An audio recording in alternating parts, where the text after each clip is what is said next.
welcome and thank you so much for being here with us at the Christmas pageant. It is no secret how much I love Raggedy Ann and Andy. Always have. And one of my best buds out there, Jonathan Green, also loves Raggedy Ann and Andy. And we have collaborated many times to bring you wonderful content about them. I asked Jonathan if he could please give us a program on the oversized Raggedy Ann and Andy. You'll remember my big unboxing earlier this year where I bought a dream pair of oversized Volan Raggedy Ann and Andys. But there are also other life-size, large size, bigger than life-size dolls in the series and in the history of Raggedy Ann and Andy. And so Jonathan's going to give us a program about those. Two from my mother's collection are these wonderful, large, oversized, handmade Raggedy Ann and Andys, which I love just as much as the factory ones. So much love went into these. Just look at those happy faces. They are so cute. So Jonathan Green is going to come in right now and give us a program on these big, beautiful balls of love. Thank you so much, Jonathan. Enjoy.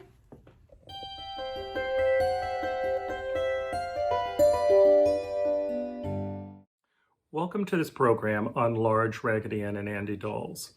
Now, if you have been attending the virtual doll conventions, you're probably familiar with my childhood Raggedy collection.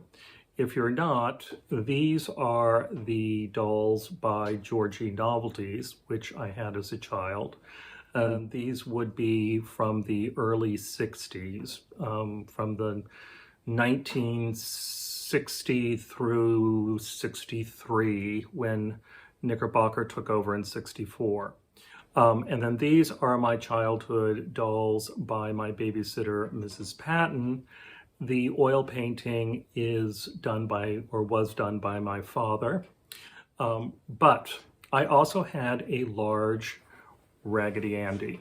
And this doll I got because my parents did that one thing that you never, ever, ever should do with a child. They said if I did X, that I could have whatever I wanted at the toy store. Well, of course, they expected me to choose something at the more or less 4-foot level of my height at that age and not be looking up at the display cases or above the display cases where this Raggedy Andy was sitting. So anyway, promise is a promise, and this boy came home with me. This was one of my childhood dolls. Now, this doll is, in fact, much older than that. Well, at least 10 years older than that, I would say. And that's one of the things that you have to keep in mind when someone says, well, I acquired a doll at such and such a time. They may have acquired it at that time, but that doesn't mean that it hadn't been sitting in a stock room for the past 6, 7, 8, 10 years. So anyway, this is the doll I had as a child. These two dolls are much more of the style of what would have been available during my childhood. In fact, if you'll notice that Raggedy Ann's dress is the same print as my 25-inch Raggedy Ann. Now, so having gone down memory lane, what is the story on these large dolls? Well, it starts in 1920 when Raggedy Andy was introduced, and his contract for the Raggedy Andy books and Raggedy Andy dolls. Johnny Gruelle basically had a temper tantrum about that time over the Raggedy Ann dolls. By 1920, his family had been completely pushed out of the manufacture of the dolls, and the dolls had been totally redesigned, probably without his input, to be more consistent with the book illustrations. And he was just annoyed beyond belief. So in retaliation, he had put into his contract that he had control over the manufacture of the Raggedy Andy dolls. This is why the early Raggedy Anns and Raggedy Andys are never available as a matched pair, because one factory made Raggedy Ann and a completely different factory in a completely different part of the country made Raggedy Andy. But when the Raggedy Andy doll was introduced in 1920, they made 50 oversized Raggedy Andys to promote the doll. These dolls were 36 inches tall, and there was no corresponding Ann. There was a reorder of these dolls in, I believe, 1921. There was another 50 dolls manufactured. Again, no corresponding Raggedy Ann. Now, in 1924, there was one company making both dolls. And since that was the case, they now made Raggedy Ann and Raggedy Andy in the 36-inch size. And I believe that year they made 40 of each. These dolls were solely for store display. They were not sold to the public. Since the dolls were not sold to the public, though obviously a few of them would have ended up in the consumer's hands, people made their own.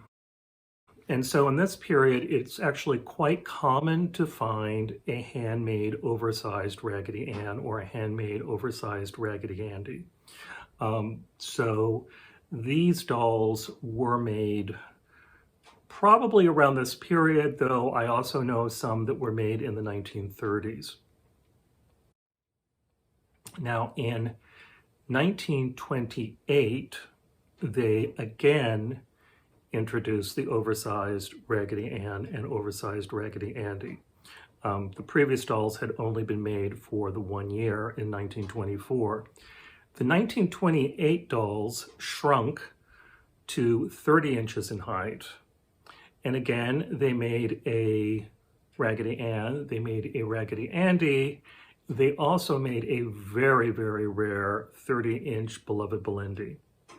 These dolls were available to the general public as well as for display at the whopping cost of $15 each, which was an extremely high price tag at the time.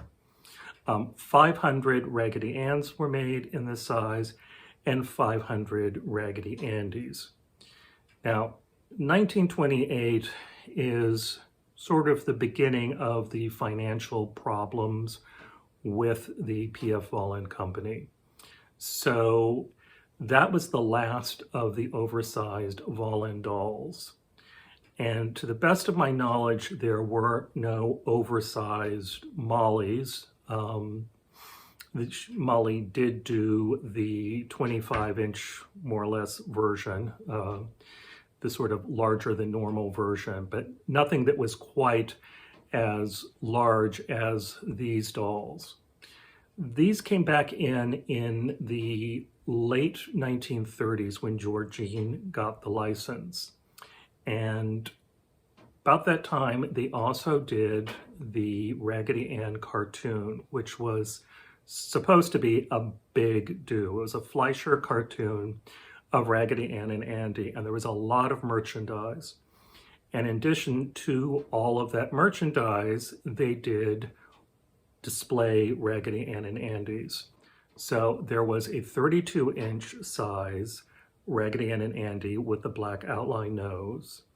And then at one point, I had a 5-foot pair of the black outlined nose Raggedy Ann and Andy's. So that was the first time they had an absolutely enormous store display Raggedy Ann and Andy. And that kind of stuck with Georgine over the years. They continued, oddly enough, even during the wartime, there are oversized wartime Raggedy Ann and Andy's. You would have thought they wouldn't have done that because of the fabric shortages. When you get into the 50s, they again have the standard 32-inch oversized Raggedy Ann and Andy, and they had the much larger 48-inch Raggedy Ann and Andy, and even some, enormous, like 52-inch or larger Raggedy Ann and Andys that were done for store display. And these continued to be made throughout the 1950s and into the 1960s.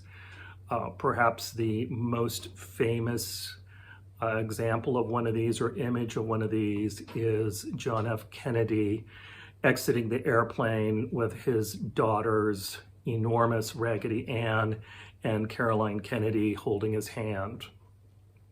So these dolls continue to be made through the Knickerbocker period, with the production being sent to Asia. Making the oversized dolls became much less expensive. And so certainly during the 1960s and into the 70s, the sort of standard oversized 32-inch Raggedy Ann could be found on almost any little girl's bed. Sort of standard to have that as a bed doll from little girls in that period. So that is sort of a quick overview of the large Raggedy Ann and large Raggedy Andy dolls that were made, and I hope you have enjoyed this and found it informative, and have a wonderful rest of the pageant. That was such a fun program. I want to thank Jonathan Green for taking the time to share such wonderful information. I learned so much. I always learn so much from you, Jonathan. Your dolls are so wonderful, and your programming is always heartwarming. Our wonderful Andy enjoyed it so very much. Both of us want to thank Jonathan Green and all of you out there for watching and enjoying. We hope you enjoyed this program. And our Andy wants to wish you a very Merry Christmas. Thanks so much for watching, everybody. Bye.